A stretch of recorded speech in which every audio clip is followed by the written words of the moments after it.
Osma.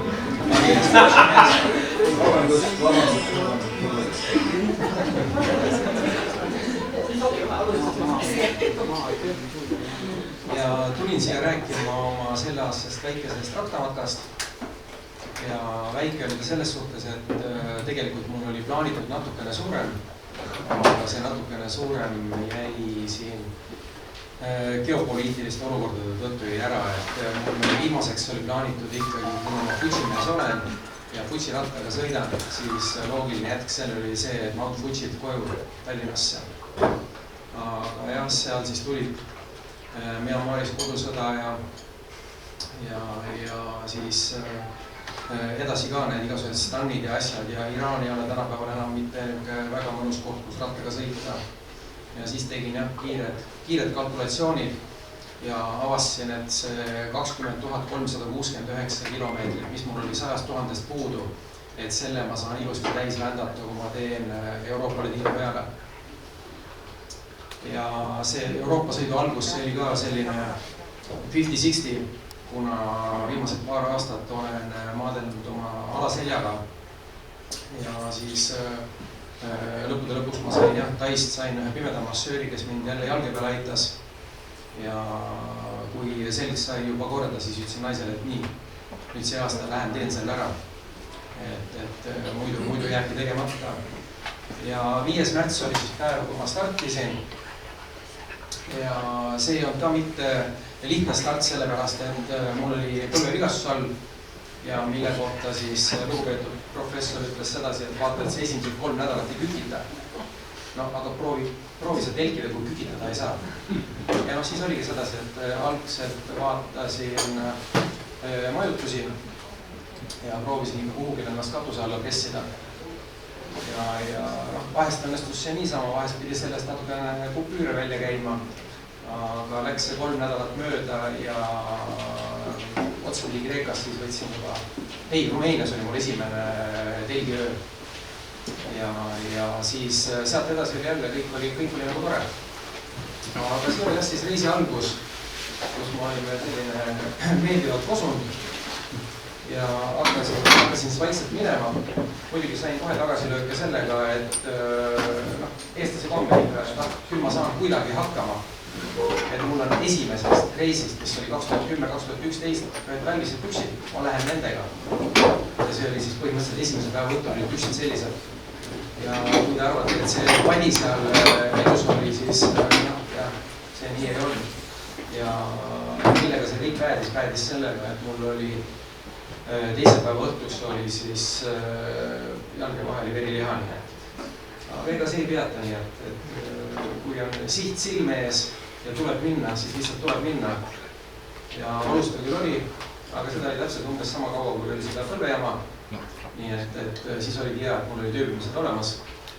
Sain vaikselt pesta ja taastuda nii, et.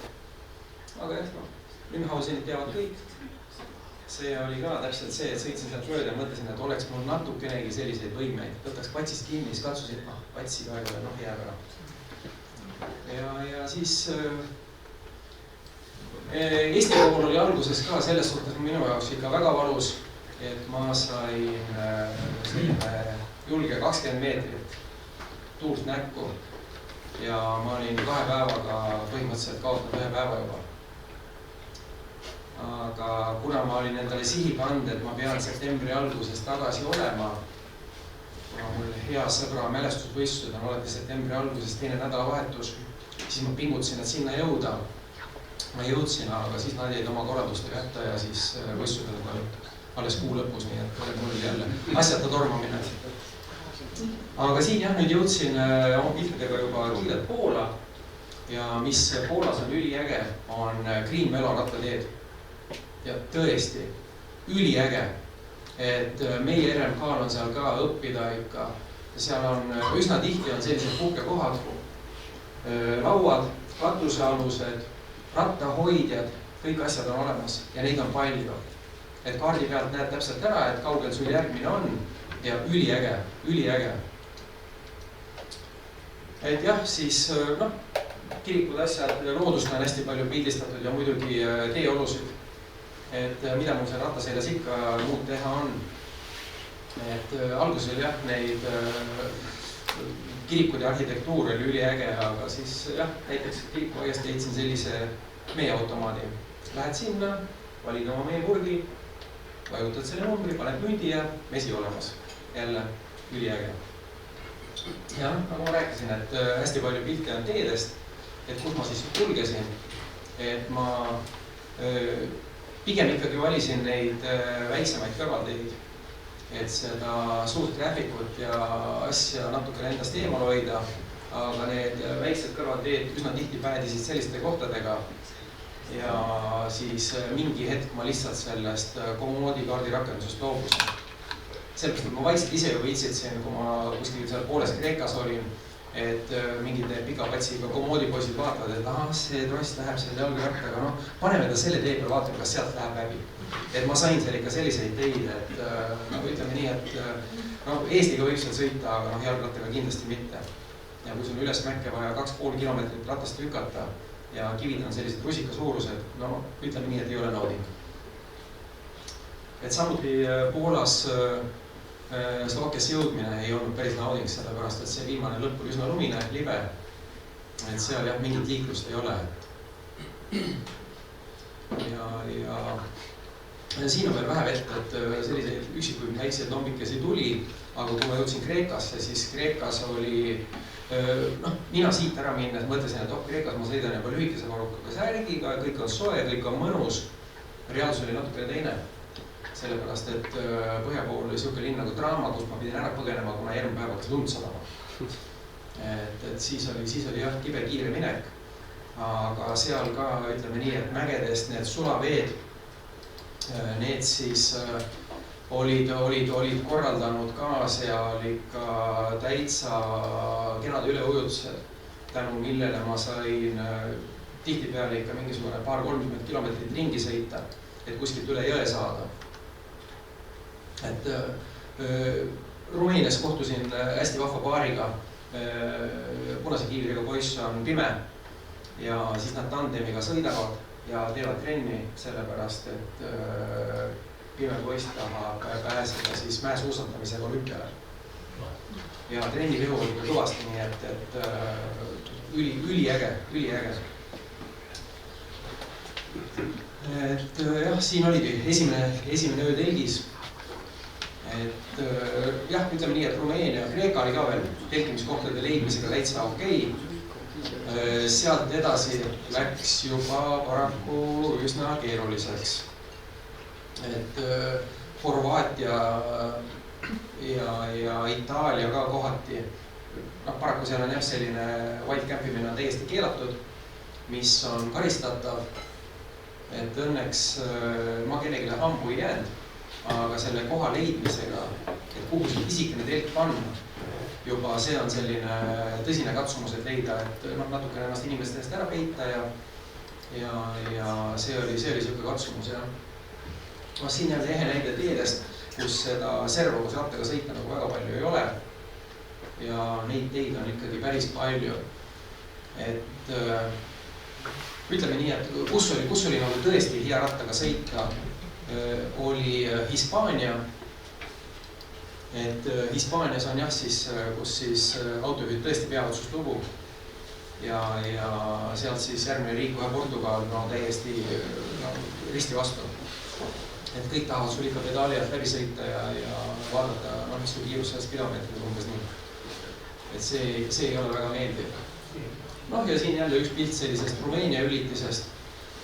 Et selliseid asju on seal päris palju.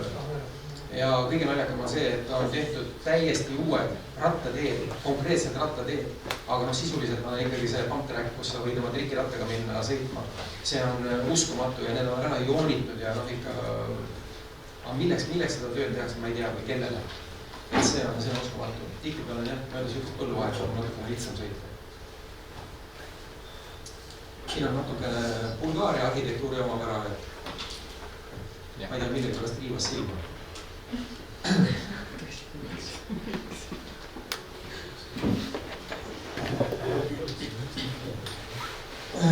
Jaa, aga nii kui mind nägin, nii jooks jooksid metsapoole.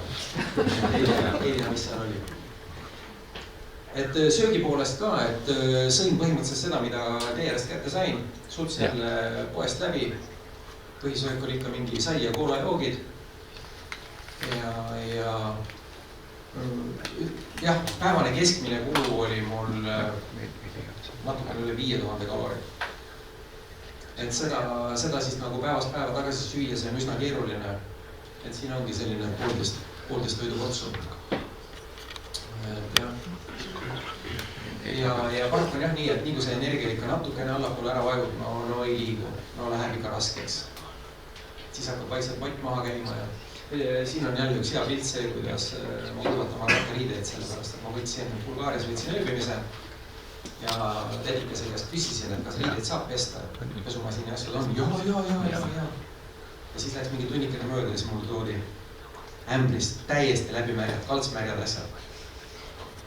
Ma küsin, kas tsentrifuugi või midagi ei ole? Ei, ega. Mis asi see on? Ja siis ma kuivatsin neid asju. Et eks neid üllatusi tuleb ikka ette kogu aeg. Et see riiete pesu on jah, paraku selline asi, et sellega ei ole nii, et pesen ära, nad on kohe kuivad ja siis sellega peab natukene manageerima. Aga siin on nüüd need kurikuulsad Kreeka üleujutused, kus siis teed olid lihtsalt suletud ja noh, seal ei olnud edasi ka mõtet minna sellepärast, et üle põlve vesi ja vool oli ikka päris tugev, nii et üksi jagu minna ka, ma mõtlesin, et okei, ise veel kuidagi tokist tokini, aga siis selle rattaga, et tuleb väike niuke vool ja siis on saavad ka. Reklaamiminutid, oi, jah. Et oli mul matkatoit natukene kaasas ja siis ma olin veel nii kaval, et ma saatsin neid endale tee peal ette ka teatud punktidesse. Et siis oli selline hädapärane toit oli kogu aeg võtta. Ja siin jah, juba see ka pilt Kreekast, et sain lõpuks sain endale lühikese vormi selga ja mis see salata sõit oli ka palju mõnusam. Ja mul tuligi reisi peale keskmine päevakilometraaž tuli 120 kilomeetrit. See oli üks valus tee koht, üle läks raudtee, aiad ees, ülevalt kuskilt üle ei saanud ja ma pidin siit läbi minema, aga kõige hullem oli see, et seal oli siuke põlvest saadik vesi ja oleks ta niisama vesi, aga see põhi oli niuke püdel muda kõik. Et kui ma sealt välja tulin, siis mul oli ikka pisar silma nurgas. Õnneks ma olin nii palju kaval, et ma võtsin enne kingad elastada. Et lihtsalt oli see muda varvaste vahel. Aga jah. Et siin jah, natukene on looduse pilte ja siin hakkavad jälle need komoodi naljad pilte, kus saatis mind sellistele teedele, et ma ikka seiklesin, ma kirusin, mandusin. Siin ongi täpselt see, kus 2,5 kilomeetrit läks üles mäkke ja kogu aeg 50 kilose ratta lüppamine, seal ei ole mingi nauding. Siin tegin natukene turistiga linna peal. Mõtlesin, et Kreekas tahaks vähemalt ühe Eestis ära näha. Ja ega mul teist varianti ei olnud, läksin Eesti saatkonda. Ja see on siis saatkonna maja üleval katusel rass. Et muidu jah, ma proovisin võtta ühendust eestlastega just sellepärast, et saaks seal iga mõne päeva tagant kuskil teha väikse stopi, et oma riideid pesta, vahepeal jälle natukene voodis magada ja siis, mis kõige tähtsam, natukene suhelda inimestega. Et kui sa oled ikka kellegi pere juures või kuskil ära olnud, järgmine päev sa tunned, kuidas sul on kõvasti rohkem energiat. Et see jah, kuidagi aitas kaasa.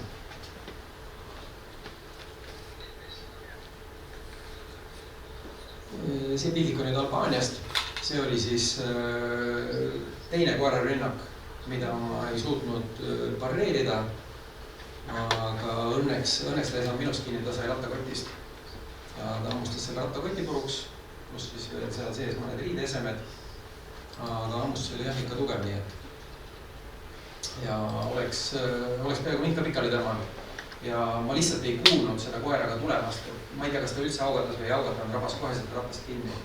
Aga see oli jah, selline kenakene tõus, kus ma alustasin hommikul nullist ja mäetipp oli siis 1069 ja vaikselt kerisin sinna ülespoole ja siis betooniauto aeglustiga möörugas mu kõrval. Ja ma tõesti ei kuulnud seal mitte midagi, aga siis jah, olin juba peaaegu pikali kukkumas. Esimese rabamise peale ma ei saanudki aru, mis juhtus. Mõtlesin, et ma ei sõitnud millegile otsa ja mis asja, aga jah, see, et koer siin selja taga kuskilt rabab, selle peale ei oska nagu tullagi. Ma sain üles peaaegu tippu välja, kus tahtsin siis pilti teha ja panin rattale kõik käsipidurid asjad peale, panin ta sinna betooni äärde seisma ja siis korraga kuulsin, kui ta tuli sealt loppad ülevalt alla. Tuul oli lihtsalt üleval nii tugev, et see tipu ületamine oli ka, sõitsin, ratas oli sellise nurga all. Ja alla tulebki ei olnud ka midagi rõõmsat, sellepärast et ühes kurvis vasak kurv pidin kõvasti kallutama, aga nii tugev tuul oli, et surus püsti ära ja noh, kui sa oled püsti rattaga, siis sa nagu ei keera ka, sa pead ikka natukene kallutama. Ja siis vaatasin ka, et no nii, nüüd tuleb siit otsu üle serva minek. Aga sain ikka kuidagi seal pidama ja seda põlv tegigi vastu raamisest. Aga läks edasi. Siin on jah, siis rohepööre, et võtame vana bensujaama, paneme selle mesitarusid täis ja et see on ka siis Albaania moodi. Et jah, alati ei ole ainult autojuhid ja metsloomad, vahest on ka kariloomad teel. Ja siin jälle ehe näide sellest, et ega seda ruumi rattaga sõitmiseks väga palju ei ole. Ja ütleme nii, et kuni Itaaliani läks mul kõik õnneks. Itaalias paraku samasuguses situatsioonis, sealt tuleb pärast pilt ka, siis ma räägin natuke juurde, kus siis üks auto lükkas mul lihtsalt tee pealt minema. Ja kukkusin ja mu see õnnetu põlv, mis mul enne reisi algust juba vigane oli, sai uue laksu pihta ja sealt hakkas jälle taastumine. Nii et ei mingit telkimist, tükitada ei saanud, jalga kõverdada ei saanud, magada korralikult ei saanud, sellepärast, et ei saa jalga sirgeks, ei saa jalga kõveraks. Ja siis oligi see nali, et aidake mind ratta selga, sealt ma saan kuidagi edasi. Aga jah, see ratta peale saamine, see oli ka selline mitte kõige meeldiva. Bosnia-Hertsegoviinas võtsin siis ette järgmise sellise toreda rattatee, et seal on siis vana auruveduri trass on tehtud jalgrattateeks. Aga nagu meil siis läheb Haapsalu suunas ja ka üliäge. Et ma küll eeldasin seda, et see ongi nagu rattatee, aga ei, seal oli ka autod peal. Seal oli jah, ikka üsna tihti tuli sul jälle mingi auto vastu või sõitis mööda. Autodeks, aga seal oli ka neid lama või politseinikuid oli hästi palju. Et mis ei olnud kõige meeldivam. Ei, nad enamus roomasid kõik kiirelt üle tee ära, nii et madusid oli hästi palju. Et jah, aga jah, reisi jooksul mul õnnestus 2 neist üle sõita, nii et proovi seal vältida, kuidas proovida, aga tihti peal ikka ei saa. Ja siis vahest ongi selline vappa sirge ja naudid. Et jah, nagu ma rääkisin, ratas keskelt läbi siuke natukene söökiga peal, siis ta on ikkagi 50 kilo ja seal oli ka kohati oli päris korralikud kenad tõusud ja see annab ikka tunda. Et Albaania oligi selle poole pealt kõige ebameeldivam, kus siis olid natuke liiga järsud olid need tõusunurgad. Ja millest saad aru, et on järsk tõusunurk maanteel? Igas kurvis on segumaas. Seguautod, mis sõidavad. Sealt tuleb törts kogu aeg. Nii et see oli jah hea märk, et siis kui nurk läks juba väga teravaks, siis oli segu näha igal pool. Ja nii ma kulgesin, vaikselt pildistasin. Mul on tegelikult ka kuigi palju on videomaterjali kogutud, aga seda ainult selline, ütleme, pea 3 reisi või natuke vähem sellepärast, et siis enne reisi soetatud GoPro kaamera lihtsalt minestas ära. et sai otsa. Et ei ole ta nii ilmastikukindel midagi. Siis aeg-ajalt kohtud teiste ratturitega, räägid natukene juttu, kes kus kulgeb, mis plaanid. Et see on väike siuke hetkeline puhkus, paus, kuulad ka teiste mingeid nõuandeid, muljeid. Ja siin nüüd ehe näide sellest, kus ma siis Horvaatias ööbisin. Tegelikult 10 meetrit altpoolt läks siis maantee. Ja seal lihtsalt oli üks, tundus, et selline natukene maha jäetud hoob. Ja panin sinna kohe telgi ja magasin rahulikult oma öö ära. Ja seal mõned kilomeetrid enne seda ma läksin kohviku juurde ja küsisin, et kas ma tohin selle telki panna, siis öeldi, et come on, välja teeme. Et võtame asjad ja kaua. Aga jah, Horvaatia lõpus siis oli siin kõrval laste mänguväljak, kirik. Panin oma telgi püsti, mingi kohalik tuli sinna uurima, et mis sa siin teed, umbes nii. Mõtlesin, et magan oma öö ära ja liigun edasi. Ja sedasi niimoodi kasvadi peal magada. Mõtlesin, et on veel mingeid variante või. Ja läks 10 minutit mööda ja vana tuli juba mingite pirukatega ja suure kruusi teega.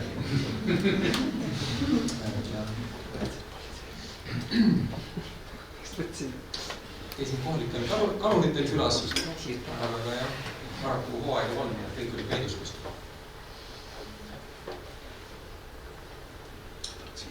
Ja siit tõenäoliselt vist olen jõudnud Itaaliasse, sellepärast et Itaalias jah, ma seda pitsat sain söögi alla söögi peale.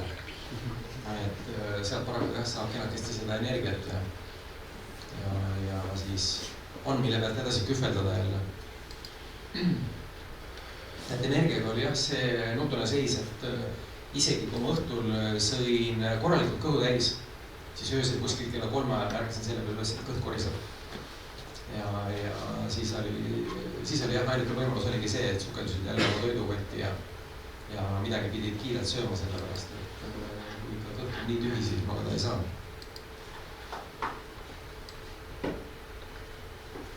Et jah, kõht oli vahepeal tõesti nii tühi, et siin ühe sõbraga rääkisin, helistasin mulle ja rääkisin juttu, ütlesin, et mul kõht praegu nii tühi, et ma ei julge enam urupeale kükitada. Ta küsis, mis mõttes? Kardan pärakas hakkab rohtu läksima. Et see oli ka mul üks valus koht sellepärast, et ma olin pea 9 kilomeetrit sõitnud ära mööda rannikuäärset rattateed ja siis tuli selline koht, mis tähendas muidugi seda, et keerad vaikselt oma ratta ümber ja lähed jälle tagasi, otsid mingi teise tee. Et seal ei olnud isegi šansse, et kuskilt läbi saada ja nägin, et teisel pool on võrgud ees, aga sealt, kus mina peale tulin, seal ei mitte midagi. Et jah, ega neid üllatusi tuleb igal pool. Et õnneks kõige hullemat üllatust minuga ei juhtunud sellepärast, et ma läksin reisile juba selle mõttega, et ma ei pannud rattal isegi mitte lukku. Et kuna rattalukk, mida tasub panna, on ikkagi circa kilo ja pool aastat lihtsalt mõttetult kilo tassida. Mõtlesin lihtsalt sedapidi, et see ratas on nii raske, klipp-pedaalid, et sellega niikuinii niisama mingite ketsidega sõitma ei hakka. Ja siis nii oligi. Aga jah, siis Itaalias tuli mul see valus kukkumine, mis siis jah, mul circa kuu aega oli mul peale seda oli ikka põlvega pahandus, et kui ma kuhugile katuse alla sain, siis ma proovisin ikka kellegilt natukene jääd välja pressida, et saaks kompressi ja see tihtipeale aitas. Aga siin puhkab kohe peal. Siin kompressi kohta. Ja muidugi on Mati-rannik. See oli selles suhtes äge, et kui palju seal oli rattureid. Et enamus nad tegid küll trenni, aga rattureid oli palju. Aga muidu see regioon, no jalgrattaga no way. Autojuhid on täiesti katastroof. Siin ma korra sattusin lihtsalt Giro d'Italiale, siis ma tegin kiire stopi ja pildi. Aga jah, ütleme nii, et see Napoli ümbrus, see on õuduskuubis. Et sain sealt tulema, siis läks jälle kõik paremaks. et siin jah, vahepeal ikka natukene naudid kultuuri ja paned ikka ehedat turisti ka. Et mul oligi selles suhtes vahva, et sattusin üldse Rooma ja siis samal päeval oli siis paavsti esimene missa. Ehk siis pool linna oli jälle kinni. Ja siin oli siis see koht, kus meid lihtsalt toorelt tee pealt ära lükati. Ja paraku jah, mõlemad põlved sai pihta. Aga siis... Aga sa Itaalias Naapolis lõuna poole ei läinud? Ei, ma käisin ikka allpool ka. Et ma käisin seal ikka saapad alla ära. Ja siin sain eheda legendiga kokku. Vana on viimase 25 aastat mööda ilma ringi vändanud. Ta on üle 600 000 maha sõitnud. Aga paraku tal muud elu ei olegi, kui see päevane väntamine ja õlu. Et seda oli kaugelt näha, et tal oli üsna mitu õlut juba sees ka sellepärast, et see käru järgi ja siis ta tuli täpselt nagu vihmaoss mööda teed. Tal muud toitlejad vaja? Tõenäoliselt mitte. Tal oli elektriratas ka? See oli elektrikas, jah.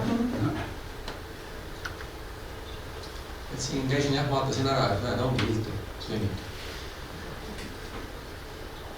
Ja jah, tihtipeale jälle kuskil nägin mingit sihukest installatsiooni, siis kuna ikkagi ratastega tegu, siis ei saanud, tuli pilt ära teha.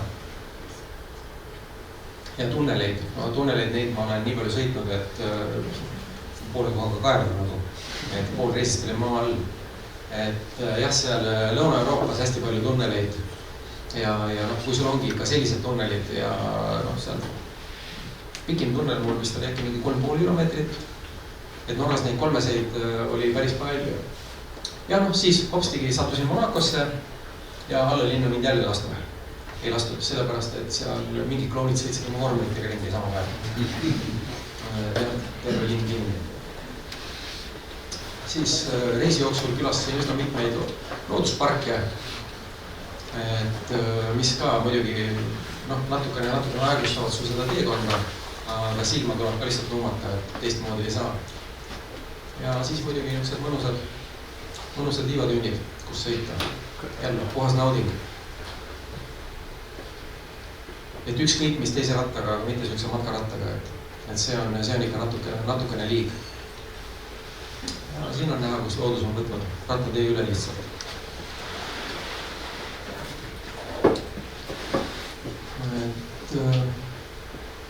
Siin on jah, Hispaania lõpupool. Sevillas oli siis, sain kätte 46 kraadi. Et see on ka siuke rattaga sõiduks jälle ideaalne ilm. Ja siis kohtasin matkavandreid Norrast, Vespadega. Seiklevad ringi. Et jah, igase tulla mida näha. Ja siin ma olen otsendi Portugalis, kuhu ma saatsin ette oma varuosad, et saaks rattal hooldus ära teha. Ja õnneks seekord olid asjad kenasti kohal, mitte nii nagu Afrika reisiga läks, et kõik oli planeeritud, aga paraku jõudsid asjad alles 1,5 kuud peale seda sinna, kui ma olin sealt juba lahkunud. Kui pidid olema 0,5 kuud varem. Seda sorti reis jah, natukene vajab planeerimist. Ma enam-vähem tean, et mis hetkel midagi läbi läheb ja siin ma sain teeremonti üsna mitukümmend kilomeetrit, nii et siis see oli ka näha rattast. Ja siin oli üks suurem selline õnnetus, kus siis tagavahetaja trost läks katki. Siis natuke üle 20 kilomeetri ma sõitsin 3 käiguga esimesse linna, et saaks trossi ära vahetada. Ja nagu ma ütlesin, seiklejaid on igasuguseid. Et siin oli jah, ema oli siis 2 lapsega ees, isa tuli teise ratta ja käru ja mandiga veel järgi. Matka saab küll. Ja siin mööda minnes Tour de France. Vaatasin jah, aga jah, Vueltat ei jäänud enam ära ootama, et lasta olla. Ja sõitsin vahvast Prantsusmaa külast läbi, kus siis kõik puud olid kaetud selliste erimustritega kootud ümbristega. Ma ei tea, ei saa öelda kätised, ei saa öelda vest, aga jah, ümber puude. Aga üliäge oli. Ja siin oli, käisin natukene manti haaramas. Kell on nii palju minema, et ma pean siin vähe kiiremalt edasi laskma. et reisi lõpp, ütleme nii, et Norrast saati käidi uudistutamas vahepeal kohaliku motoklubiga. Et poolest Norrast edasi läks mul asi natukene lappesse, sellepärast et siis sealt mul väga palju pilte ei ole, kuna lihtsalt sadas nii palju. Ja noh, selle vihmaga, mis sa sellest pildist teed? Teed ühe pildi, teed teise pildi, vaatad, kõik on hallid.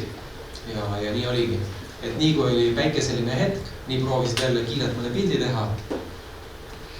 Et oleks midagigi meenutada, et ootasin Lofoote, et maaliline, ilus, kõik super. Ja Lofoodid võtsid mind vastu siis 11 kraadi, 11 millimeetrit vihma ja 14 meetrit vastu tuult. Palju õnne. Aga jah, kuidagi sain sealt läbi, et no, siin olid see privaatpraamid, Norras sõidad, lükkad oma ratta peale, viiakse teisele poole. Ja mis see salata, see toidukorts, see tuli prügikastist. Et nägin, kui poemüüja läks 2 suure koti banaanidega, viskas need prügikasti ära. Ja noh, siis ei olnud südant, siis läksin ja võtsin banaani. Siis vaatasin, organdit on, viinamari on. Nagu restoran. Aga jah, see vihmal oli jälle teine niisugune võlu ka, sellepärast, et igal sammul, igal pool oli kosed. Ja seda kohinat, seda oli küll kõrvus kogu aeg, noh, siia mani viised veel kergelt. Aga jah, puhas nauding. Ja ratas kui selline, ma kindlasti matkaks palju rohkem. Aga kuna mul on lihtsalt põlved puusad juba üsna puitud, siis ratas on minu jaoks abivahend. Ja ma olen seda öelnud, et senikaua on kõik hästi, kui need rattad on nii. Kui need rattad on juba nii, siis on see keerulisem. Et jah, siin on see surnud GoPro ja muidugi Norras sillad. Et rattaga lähed sinna üsna kõrgele on tuul ja see mingi eriline nauding ei olnud. Aga jah, igastahes läbi ma selle tripi tegin 5. märts alustasin, 4. september, siis poole aastaga sõitsin maha 20 388 kilomeetrit, 20 369 mul oli vaja, et saada täis oma see 100 000. Nüüd mul on see 100 000 täis tehtud ja loodan, et nüüd ma rahunen maha, kui see on et see on niisugune aasta 1,5-2, et siis on jälle praegu üks viita, et tuleb minna. Aga noh, vaatab, mis see tervis teeb, et mul on natukene jah, põlvedega pahasti, natukene seljaga pahasti. Aga siis veel mõned viimased pildid Norrast ja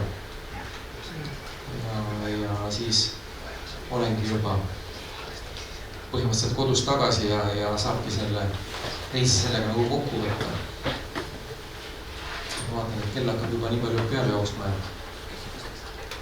Helsingi sadam ja nii ma seal kulgesin. Panan tagataskus ja Eesti lipp lehvimas ja et jah, Eesti lippu mul ei olnud siis selle reisi jooksul kokku kuskil 1,5 päeva peal. Sellepärast, et esimene oli Slovakkias, kus oli teeremont ja korralikult läbi kaevatud kõik. Ja ütlesin ka töömeestele, et kulge, et äkki keegi tuleb aitab, et mul on see ratas nii raske, mudane, et ma ei saa seda üksinda sellega läbi. Üks meest tuli sinna, et ma katsun, kui raske su ratas on. Tõstis ratta üles ja siis lihtsalt tõukas ära kraavi. Ma seisin seal kõrval, mul oli siuke, esimene mõte käis läbi, et Van Damme, et paneks litaka ära, aga ma tahan seal ikkagi mingi 8-9 tõsi, et mida ma seal vehin, aga jah, siis muu ei saanud kannatada, aga lipu varas näiteks 3,5 Ja siis teine kord oli siis Albaanias, kus tuul lihtsalt lükkas betoonseina najalt ratta tagurpidi ja siis murdus uuesti lipp. Aga ei on tulnud. Lappisin selle lipu varda ära ja Albaania ühest autolammutusest võtsin igaks juhuks veel ühe Mercedese antenni endale. Et kui on vaja uut lipu varast, siis ja ma sain siiamaani seda ratta küll. Ei läinud vaja. Nii, kellegi midagi küsida? See on Fuji tuuring. Et ma olen viimased 3 reisi teinud selle tuuringuga, aga nüüd on sellega suht paha seis, sellepärast, et see Fuji ema ettevõte, see välja, nii et läksid pankrotti. Ja Euroopas ka esindust enam ei ole, nii et oli hea ratas, aga tõenäoliselt nüüd on natukeseks ajast enda kadunud. Järgmine ratas või? No, järgmine ratas on need, kus need rattad on kõrvutis. Kodus veol ergomeetri. Jah, see on küll, aga ergomeetri peal ma ümber Euroopa viitsi sõita. Milline see kogu kulu oli selle 6 sõitjale? See reis, kui eelmised mul on olnud selline circa 12-13 000, siis siin oli Euroopa, ma olin oma põlvedega hädas, kus ma pidevalt pidin majutusi võtma ja mul läks natuke üle 16 000 oli see eelarve, mis põhimõtteliselt oli. Noh, seal oli muidugi ratas ja kõik muud asjad ka sees, nii et. Aga jah, et midagi väga odavat ei ole.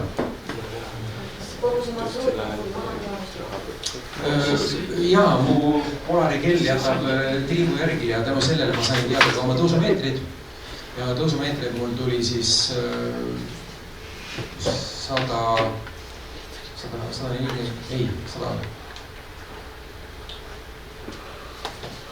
natuke alla 130 000 oli tõusumeetreid.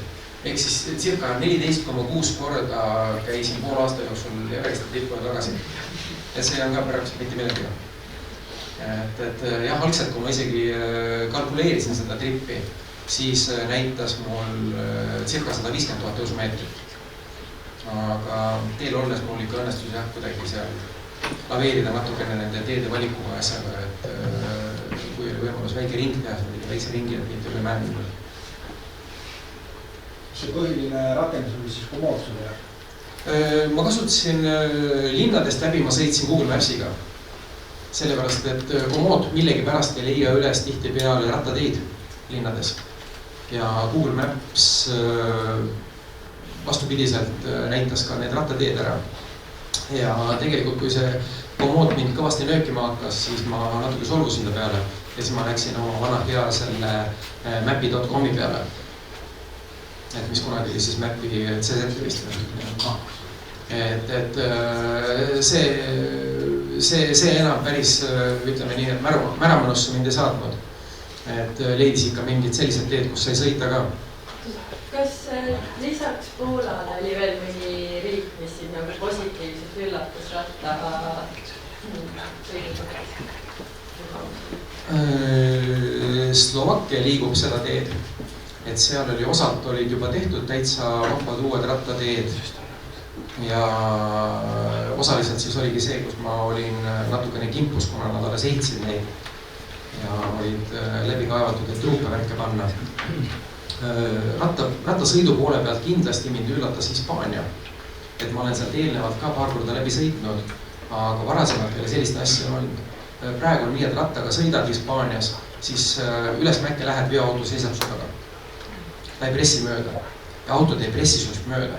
Et see on nagu, see on selline tunne, et ma ei tea. Ja ma ütlen, lähed üle jõe ära, lähed Portugali ja seal on täitsa katastroof. Seal esimese paari kilomeetriga juba paar autot üritab sust üle sõita. Palju sa kasutasid Euroopa jalgratta radas? Väga palju. Et väga palju kulgesin mööda neid etteantud märgistatud radasid. Et Mapi suunas ka, Norras ka ikka üsna palju oli, kogu aeg olid see märgistatud rada ja hästi märgistatud, jah? No see on niivõrd kuivõrd. Et ma mõtlesin ka, et Norras on nagu kõik on üli hästi tehtud, aga kohati need märgistused olid küll sellised, et oli siin, oli Pärnus ja oli Riigas. Millises rakenduses nad kõige paremad? Ma ei tea, ma seal kasutasin ainult Mapid põhiliselt ja kui ma Google'i linna sattusin, siis ma võtsin Google Mapsi. Et Mapi oli ka see, kes ei pandud mind nendele spetsiaalsetele rattateedele. Et jah. Ma saan õigesti aru, et ratta turvalistusega nagu probleemi ei olnud? Õnneks ei olnud, jah. Et Itaalias oli küll see, kus ma käisin poes endale süüa ostmas ja siis koheselt samas poes eskalaatori all ma sõin. Ja siis oli seal teine turvalisuse teema oli see, et üks Marok siis oli poest midagi varastanud. Ja siis tuli sealt oma plätudega joostes mööda eskalaatorit alla mingi naismüüja tal järgi. ja siis selle Maroki ma võtsin küll seal kinni, et tagada natukenegi turvalisust. Aga jah, mis sellele järgnes oli see, et poemüüja võttis selle koti teise eskalaatoriga üles ja ma seisin selle roti lähedal. Mõtlesin, mis ma nüüd tegema. Aga siis ma nii palju karistasin, et ma võtsin talt ühe sandaali ära. Ja siis läks ilmselt 1,5 kodu poole. Aga sellega siis... varastama sandaali ilmselt. Nii, kellegi veel mõnda küsimus või? Kas sul mingi plaan oli ka, et kui sa seda 100 000 täis ei saa Tallinnaks, et mis sa siis teed, kas mingi ringi? Ei, mul seda ohtu isegi on, et ma aeg-ajalt küll kalkuleerisin, et kuidas ma paiknen põhimõtteliselt selle kilometraažiga, et mul oli selline generaalplaan oli enda jaoks tehtud. Et viimases hädas ma oleks võinud võtta ju ka Nordkapi sisse, et ma olen küll seal käinud, aga ma keerasin ikkagi altast, keerasin Soome peale ära. Ja Soomes mul oli ka esialgne plaan oli minna siis päris mööda seda idapiiri sealt. Aga siis ma lõpus tulin ikkagi sealt keskelt niimoodi sikerdades mööda väikseid teid läbi ja oli täitsa vahva.